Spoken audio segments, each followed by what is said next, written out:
जय माता दी। कैसे हो आप सभी? भक्ति स्टेटस में आपका स्वागत है। और आज हम 16वां अध्याय करेंगे। श्री नारायण बोले, हे महाप्रज्ञ के नारद, वाल्मीकि ऋषि ने जो परम अद्भुत चरित्र दृढ़ धन्वा राजा से कहा, उस चरित्र में कहता हूँ, तुम सुनो। वाल्मीकि ऋषि बोले, हे दृढ़ धन्वन, हे महाराज, हमारे वचन को सुनिए। गरुड़ जी ने केशव भगवान की आज्ञा से इस प्रकार ब्राह्मण श्रेष्ठ से कहा। गरुड़ जी बोले, हे द्विज श्रेष्ठ, तुमको 7 जन्म तक सुख पुत्र का सुख नहीं है। यह जो वचन हरि भगवान ने कहा, सो इस समय तुमको वैसा ही है। फिर भी कृपया से स्वामी की आज्ञा पाकर तुमको पुत्र दूंगा। हे तपोधन, हमारे अंश से तुमको पुत्र होगा, जिस पुत्र से गौतमी के साथ तुम मनोरथ को प्राप्त करोगे। किंतु उस पुत्र से होने वाला सुख दुख दोनों को अवश्य होगा। हे द्विज शार्दुल, तुम धन्य हो जो तुम्हारी बुद्धि हरि भगवान में हुई। हरि भक्ति सकाम को निष्काम हो, हरि भगवान को दोनों ही प्रिय हो। मनुष्यों का शरीर जल के बुदबुद के समान क्षण में नाश होने वाला है। उस शरीर को प्राप्त कर जो हृदय में हरि चरणों का चिंतन करता है, वह धन्य है। अंततः दुरुत्तर संसार से तारने वाले हरि भगवान के अलावा दूसरा और कोई नहीं है। हरि भगवान की कृपा से मैंने तुमको पुत्र दिया। मन में श्री हरि को धारण कर सुखपूर्वक विचारों को उदासीन भाव से संसार के सुखों को भोगो। वाल्मीकि ऋषि बोले, गौतमी और सुदेव दोनों स्त्री पुरुष के देखते देखते उत्तम वर को देकर उसी समय गरुड़ पर सवार होकर भगवान हरि शीघ्र ही बैकुंठ को चले गए।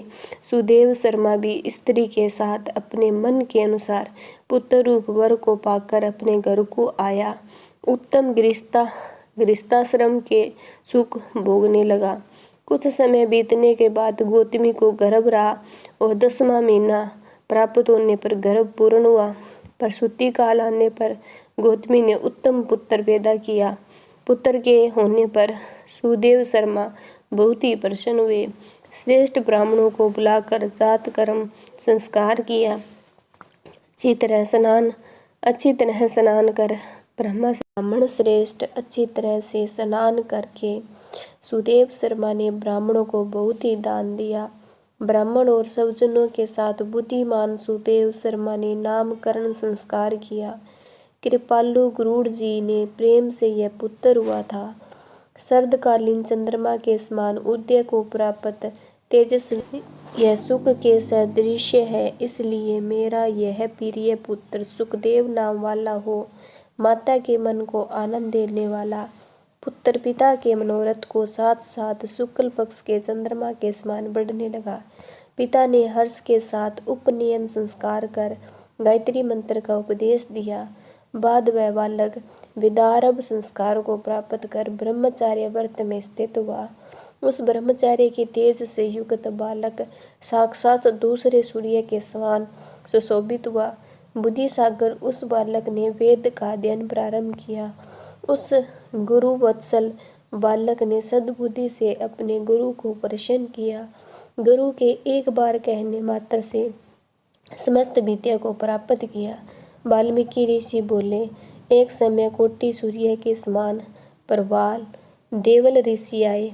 उनको देखकर हर्ष से सुदेव शर्मा ने दंडवत प्रणाम किया। अर्घ्य पद्य आदि से विधि पूर्वक उन देवल के लिए आसन दिया। अति तेजस्वी देव दर्शन देवल ऋषि उस आसन पर बैठ गए। बाद अपने चरणों पर बालक को गिरते हुए देखकर देवल ऋषि बोले, देवल मुनि बोले, अहो हे सुदेव, तुम धन्य हो। तुम्हारे ऊपर भगवान प्रसन्न हुए, क्योंकि तुमने दुर्लभ सुंदर श्रेष्ठ पुत्र को प्राप्त किया है।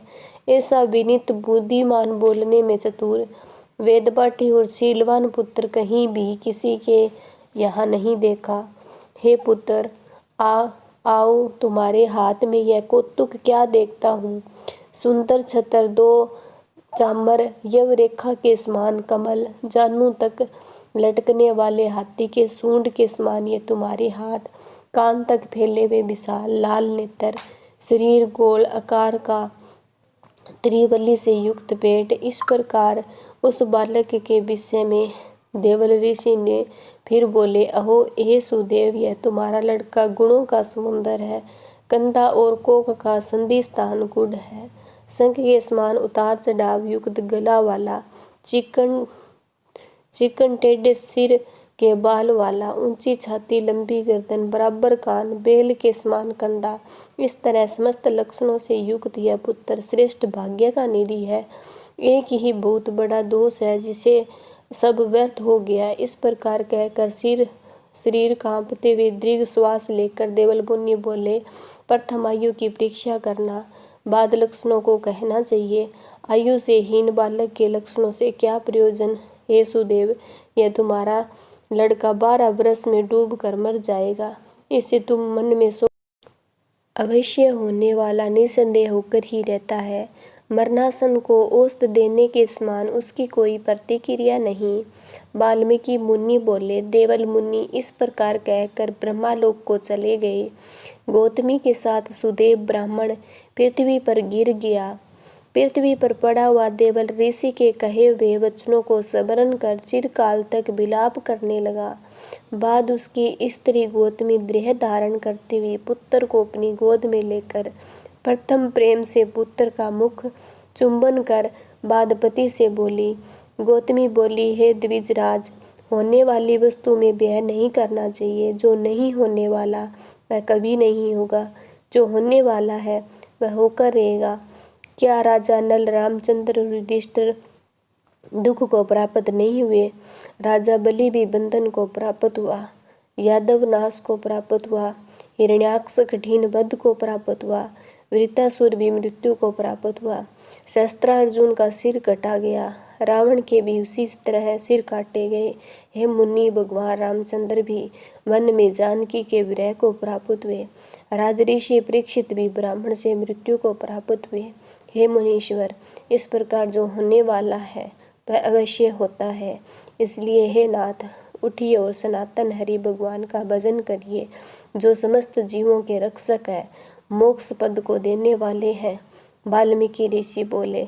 इस प्रकार सुदेव शर्मा ने अपनी स्त्री गौतमी के वचन को सुनकर स्वस्थ होकर हृदय में हरि भगवान के चरणों का ध्यान कर पुत्र से होने वाले शोक को जल्दी से त्याग दिया।